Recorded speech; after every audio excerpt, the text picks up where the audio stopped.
बिस्मिल्लाहिर्रहमानिर्रहीम। अस्सलाम वालेकुम अज़ीज़ तुलबा, कैसे हैं आप? ठीक हैं अज़ीज़ तुलबा। आज हम ये डिस्कस करेंगे कि पूरी दुनिया में किसी भी इकॉनमी के मेजर इश्यूज़ क्या हैं, मेजर प्रॉब्लम्स क्या हैं, और पूरी दुनिया में कितने ऐसे इकोनॉमिक सिस्टम्स हैं कि जिनके थ्रू हम इन इकोनॉमिक इश्यूज़ को, इन इकोनॉमिक प्रॉब्लम्स को सॉल्व करेंगे और इनका सलूशन तलाश करेंगे।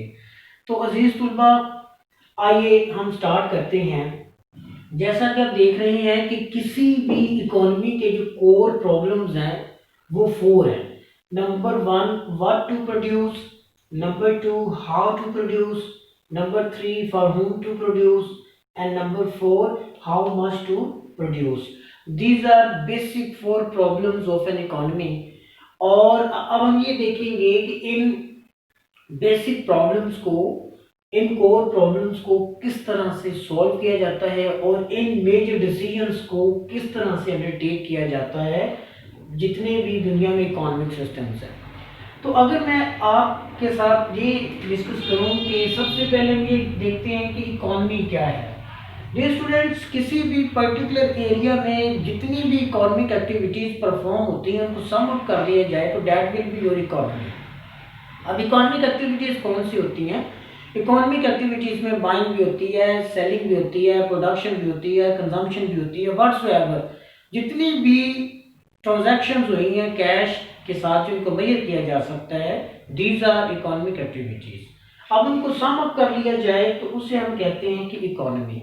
अब आगे इकोनॉमी की भी फॉर्म्स होती हैं, कुछ ओपन इकोनॉमी होती है और क्लोज्ड इकोनॉमी होती है। ओपन इकोनॉमी से मतलब ये है कि ये जो ट्रांजैक्शन मैंने आप डिस्कस की हैं ये अक्रॉस द कंट्री भी होती हैं किसी दूसरे कंट्री के साथ। और क्लोज्ड इकोनॉमी में ये होता है कि with in the geographical boundary of a state ये जो ट्रांजैक्शन हैं वो आपकी परफॉर्म होंगी। तो इकोनॉमी को डिस्कस करने के बाद अब हम ये देखते हैं कि पूरी दुनिया में इकोनॉमिक सिस्टम्स कितने हैं। डियर स्टूडेंट्स, 4 हैं जिनकी मदद से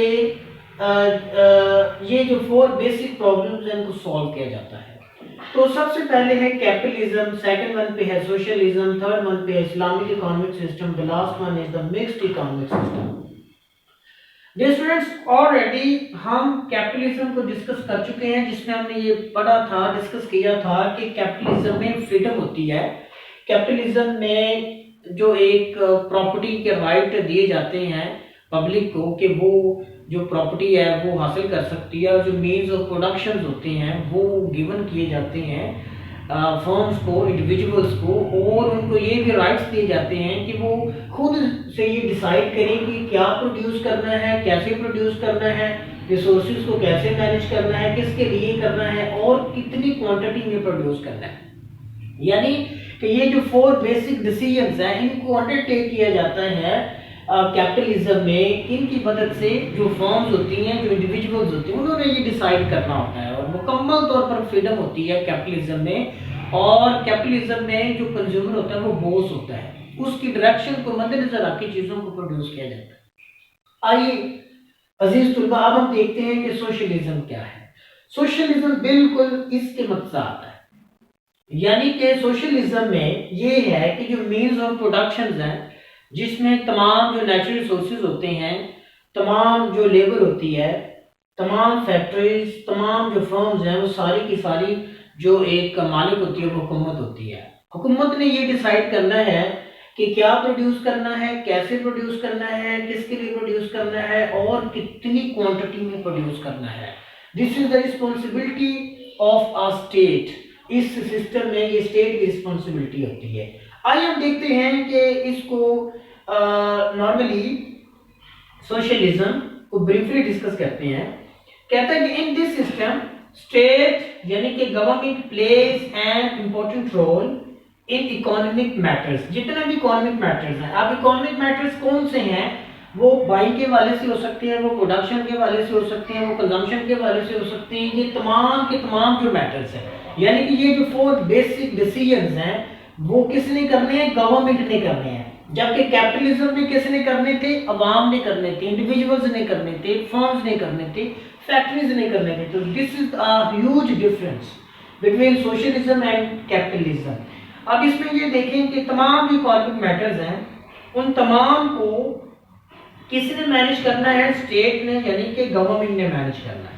इसके बाद जो मीन्स ऑफ प्रोडक्शन हैं यानी कि किस चीज़ों को प्रोड्यूस करने के जो जराए हैं, जैसे कि फार्म्स हैं, फैक्ट्रीज हैं, रिसोर्सेज हैं, शॉप्स हैं एक्सेट्रा, तमाम की तमाम जो ऑनर है वो एक स्टेट होगी और उसको कंट्रोल भी स्टेट ही करेगी, यानी कि उनको ऑन भी स्टेट करेगी और उनका कंट्रोल भी गवर्नमेंट के पास होगा। गवर्नमेंट ने ये डिसाइड करना है कि इसकी मदद से प्लानिंग एक कमीशन गवर्नमेंट बनाएगी, एक प्लानिंग बॉडी बनाएगी जो ये डिसाइड करेगी कि क्या प्रोड्यूस करना है, कैसे प्रोड्यूस करना है और किसके लिए प्रोड्यूस करना है और कितनी क्वांटिटी में प्रोड्यूस करना है। ये बेसिकली जो गवर्नमेंट होगी वो प्लानिंग अथॉरिटीज के थ्रू, प्लानिंग कमीशन के थ्रू वो जनाब इन तमाम जो बेसिक डिसीजंस हैं, मेजर जो प्रॉब्लम्स हैं एक इकॉनमी के, इनको सॉल्व करेगी। तो नाज़रीन, सोशलिज्म जो सबसे पहले 1917 में रशिया ने अडॉप्ट किया और ये 20th सेंचुरी तक उन्होंने इसको जारी रखा। उसके बाद चाइना ने भी इसको अडॉप्ट किया सोशलिस्ट इकोनॉमी को, लेकिन आप इन दोनों ने फ्री मार्केट इकोनॉमी को अडॉप्ट कर लिया हुआ है। यानी कि फ्री मार्केट इकोनॉमी से मतलब ये है कि दोनों ने कैपिटलिज्म को वो यानी कि मिक्स्ड इकोनॉमिक सिस्टम को यूज कर लिया, अडॉप्ट कर लिया। इससे मतलब ये है कि इन्होंने पब्लिक को ये राइट दे दिया है कि आप इन्वेस्टमेंट करें, पब्लिक को ये एक अथॉरिटी दे दी है कि वो भी इन्वेस्टमेंट करें डिफरेंट सेक्टर्स में। और इस तरह से इसी वजह से जो चाइना की जो एक इकॉनमी है वो बहुत ज़्यादा बूस्ट कर गई है, बूम पर चली गई है, क्योंकि उन्होंने पब्लिक सेक्टर को भी साथ में इन्वॉल्व कर लिया है। उसके बाद अब हम ये देखते हैं कि इसके क्या फीचर्स हैं, इसके इकोनॉमी के सोशलिज्म के फीचर्स क्या हैं। तो सबसे पहला जो इसका फीचर है वो ये है कि state ownership of all property. जैसा कि मैंने आपको पहले बताया कि जितनी भी प्रॉपर्टी है इस सिस्टम में, सोशलिज्म में, वो सारी की सारी जो है वो स्टेट के पास होती है, स्टेट मालिक होती है, ऑनर होती है तमाम रिसोर्सेज की, तमाम मीन्स ऑफ प्रोडक्शंस की। उसी ने ये डिसाइड करना है कि क्या चीज़ बनानी है, कितनी बनानी है, किसके लिए बनानी है और कैसे बनानी है। उसके बाद गवर्नमेंट ने एक सेंट्रल इकोनॉमिक प्लानिंग कमीशन बनाया हुआ होता है, जिसके जिम्मे ये जिम्मेदारी होती है, रिस्पॉन्सिबिलिटी होती है कि उसी ने ये चारों के चारों जो मेजर प्रॉब्लम्स हैं इकोनॉमी के सॉल्व करने हैं। Then government control over economic activities. हाँ जी, इस सेंट्रल इकोनॉमिक प्लानिंग कमीशन के ऊपर गवर्नमेंट होगी जो कि वॉच करेगी कि इकोनॉमिक जो एक्टिविटीज है regarding production, regarding consumption, regarding buying, वो कैसी हो रही है। इसका एक और फीचर ये है कि इसमें कंज्यूमर्स को जो फ्रीडम है वो नहीं दी जाती। कैपिटलिज्म में ये फ्रीडम होती थी कंज्यूमर को कि वो जो चाहे बाई करे, वो जो चाहे कंज्यूम करे, वो जितनी चाहे कंजम्पशन करे, जितनी चाहे प्रोडक्शन करे। लेकिन सोशलिज्म में ये फ्रीडम नहीं होती, ठीक है ना। तो ये आप कह सकते हैं कि ये भी इसका एक फीचर। उसके बाद इसमें एक डेफिनेट ऑब्जेक्टिव होता है, एक खास मकसद होता है, कॉन्क्रीट एक ऑब्जेक्टिव होता है जिसको मेजर किया जा सकता है। अब वो जो डेफिनेट ऑब्जेक्टिव है वो क्या हो सकता है कि पूरे कंट्री में फुल एम्प्लॉयमेंट हो। जी बिल्कुल, इसमें फुल एम्प्लॉयमेंट होगी। पूरे कंट्री में जितने भी लोग हैं वो सारे के सारे बरसरी रोजगार होंगे। क्यों? क्योंकि तमाम के तमाम जो अवाम है वो हुकूमत की जिम्मेदारी होती है, हुकूमत ने उनको रोजगार के मौके फराहम करने होते हैं। इसके अलावा हुकूमत का जो एक ऑब्जेक्टिव है वो एग्रीगेट डिमांड को बढ़ाना हो सकता है, एग्रीगेट सप्लाई को बढ़ाना हो सकता है, इन्फ्लेशन को कम करना हो सकता है। These are the definite objective of socialism economy. उसके बाद ये है कि इस सिस्टम की सबसे बड़ी खूबी ये है कि इसमें जो प्रोडक्शन, जो डिस्ट्रीब्यूशन होती है इनकम की, वो इक्वली होती है। ये इसकी सबसे बड़ी एक खूबी है। यानी कि जितने भी लोग हैं, जितने भी लोग काम कर रहे हैं, जितने जितने वो उनकी एक एबिलिटीज वगैरह होती हैं, यानी कि उनको इक्वल जो एक अपॉर्चुनिटी होती है वो गिवन की जाती है और इनकम की भी इक्वली डिस्ट्रीब्यूशन दी जाती है, ठीक है ना। तो ये इसका एक और अहम फीचर है। उसके बाद हम देखेंगे कि इसके मेरिट्स क्या है। इसकी पहली खूबी ये है कि इसमें लेबर का एक्सप्लॉयटेशन नहीं होता, यानी कि लेबर का इस्तेहसाल नहीं होता। ठीक है, लेबर से आप ना ज्यादा काम ले सकते हैं। ठीक है, जितनी एक उजरत आपने उनकी तय की हुई है वो आप उनको देंगे इस सिस्टम में। तो यहाँ पे लेबर का कोई इस्तेहसाल नहीं होगा, लेबर को आप निकाल नहीं सकते किसी भी एक सूरत में। और जस्ट आपने उनको एक जो भी एक प्लेटफॉर्म प्रोवाइड किया होगा उसके मुताबिक आपने उनके प्रॉब्लम्स को सोल्व करना है, प्रॉब्लम्स को बढ़ाना नहीं है। तो जैसा कि प्राइवेट सेक्टर में ये होता है कि जब चाहे आप किसी को निकाल सकते हैं, लेकिन इस सिस्टम में आप ऐसा नहीं कर सकते। उसके बाद ये है कि प्रॉपर यूटिलाइजेशन ऑफ रिसोर्सेज इसमें प्रॉपर यूटिलाइज किए जाते हैं। कैसे? वो इस तरह से कि गवर्नमेंट ने ये डिसाइड करना है कि कितनी चीजें बनानी है, उतना ही रॉ मटेरियल आपको चाहिए। ठीक है, जरूरत से ज्यादा चीजें आपने प्रोड्यूस नहीं करनी। तो इसका मतलब ये है कि जो रिसोर्सेज हैं उनका यूटिलाइजेशन बेहतर तरीके से होगा। इसमें वेस्ट भी नहीं चीजें होंगी, ना रॉ मटेरियल वेस्ट होगा, ना फाइनल जो प्रोडक्ट्स है वो वेस्ट होंगे, क्योंकि उतनी ही चीजें प्रोड्यूस होनी है जितनी की जरूरत है। उसके बाद ये है कि प्रॉपर प्लानिंग होती है, डेफिनेटली होती है। हम पहले भी पढ़ चुके हैं कि प्लानिंग कमीशन होता है, इकोनॉमिक प्लानिंग एक कमीशन है, एक अथॉरिटी है जिसने ये डिसाइड करना है कि कितनी चीज़ें प्रोड्यूस होनी चाहिए। यानी कि ये जो तमाम जो डिसीजंस हैं वो उसी प्लानिंग कमीशन ने टेक करना होते हैं। तो ये भी इसकी खूबी है। इसके अलावा इस सिस्टम में साइक्लिकल फ्लक्चुएशंस नहीं आते, ना बूम इसमें वो एक प्रॉब्लम आता है, ना डिप्रेशन का, ना रिसेशन का, ना रिकवरी का। यानी कि इसमें जो एक साइक्लिकल फ्लक्चुएशंस है वो आपको फेस नहीं करने पड़ते। ना तो आप यानी कि बहुत ज़्यादा प्रोडक्शन करते हैं, प्रोडक्शन आपके सरप्लस में आ जाती है, ना आप कि जो एक डिमांड है वो कम होती है, जितनी ज़रूरत होती है उसके मुताबिक चीज़ें प्रोवाइड कर दी जाती हैं। तो इस तरह से साइक्लिकल जो फ्लक्चुएशंस है उसका सवाल ही पैदा नहीं होता। इससे सोशल वेलफेयर ज़्यादा होगी। कैसे? वो ऐसे कि तमाम लोगों को रोजगार के मौके जब फ्राहम होंगे, उनकी नीड्स पूरी होंगी, जब उनकी नीड्स पूरी होंगी, बेसिक नीड्स पूरी होंगी, तो उनको वेलफेयर मिलेगी, उनकी सेटिस्फैक्शन बढ़ेगी और उनको डिफेंस की जो एक प्रोटेक्शन वो भी गिवन की जाएगी, उनकी जो सोशल नीड्स हैं वो भी पूरी की जाएंगी। तो इस उनकी हेल्थ की, एजुकेशन की एक्सेट्रा, ये सारी की सारी जो उनकी एक ज़रूरियात है वो जब पूरी कर दी जाएंगी तो इसका मतलब ये है कि उनकी वेलफेयर में क्या होगा, इजाफा होगा। तो ये एक और इस सिस्टम की खूबी है। इसके अलावा इस सिस्टम में बहुत तेज़ी से डेवलपमेंट होती है। इसकी एग्जांपल मैंने चाइना की आपको बताई है, लेकिन उस वक्त जब ये सिस्टम नया नया एक इंट्रोड्यूस हुआ था, कार्ल मार्क्स ने इसको डेवलप किया, एक थ्योरी पेश की, तो उस वक्त वाकई इसने बहुत ज़्यादा तरक्की की थी। तो एज आ चूँकि हम मेरिट को डिस्कस कर रहे हैं, इस वजह से हमें मानना है कि वाकई इस सिस्टम की मदद से तरक्की होती है और तरक्की हुई भी उस वक्त। ठीक है, अब हम देखेंगे कि इसके डीमेरिट्स क्या है।